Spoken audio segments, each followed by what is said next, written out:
أهلا بكم. النهاردة الحلقة الثانية من سلسلة الأزمنة في اللغة الألمانية. Willkommen. Heute die 2 Folge der Serie Zeitformen in der deutschen Sprache. وحلقة النهاردة عن الماضي البسيط Präteritum. يستخدم زمن الماضي البسيط للتعبير عن أحداث حدثت بالماضي وانتهت تماما، وتنقسم الأفعال فيه إلى أفعال منتظمة وأخرى أفعال شاذة. الأفعال المنتظمة regelmäßige في الماضي البسيط تأخذ تا مع النهاية ان أو النهاية تا إذا انتهى الفعل بتا أو بدي، زي ما هنوريكم في الأمثلة اللي جاية.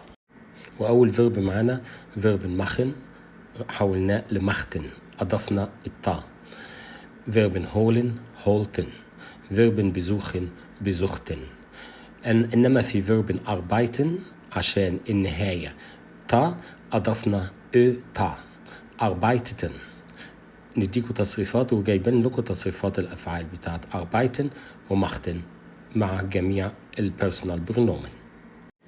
Ich arbeitete, du arbeitetest, ihr, sie, es arbeitete, wir arbeiteten, ihr arbeitetet, sie للاحترام arbeiteten.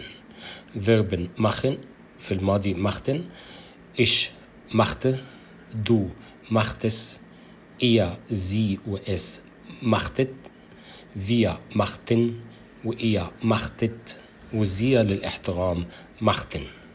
unregelmäßige Verben أفعال شاذة ليست لها قاعدة ثابتة. هنجيب لكم هنا تصريف فيرب sein والفيرب الكينونة وفيرب الملكية haben في الماضي كمثال للأفعال الشاذة. يلا بينا. تصريف فيرب sein في الماضي البسيط ich war، du warst، ihr وزي وes war، wir waren، ihr wart وزي waren. تصريف فيرب haben، تصريف فيربن haben ich hatte، du hattest، ihr وزي وes hatte، wir hatten، ihr hattet وزي hatten. في بعض الكلمات بتبقى موجودة في الجملة هي اللي بتعبر لك عن الماضي وتقدر تعرف منها ان الجملة دي في الماضي ولا لا، وفي الماضي البسيط. والكلمات دي برضو احنا بنستعملها مع المضارع التام، هناخدها بعد كده برضو.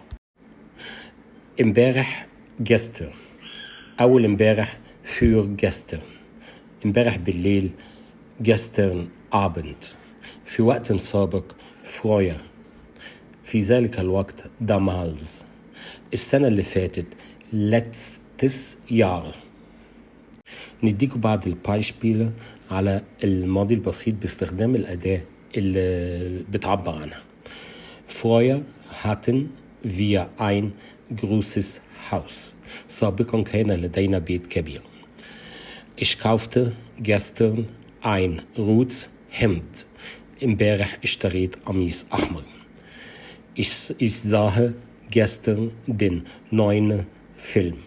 امبارح أنا شفت فيلم جديد. كده احنا خلصنا الماضي البسيط في اللغة الألمانية Präteritum، وإن شاء الله هجيب لكم بقية الأزمنة تباعا. Auf Wiedersehen.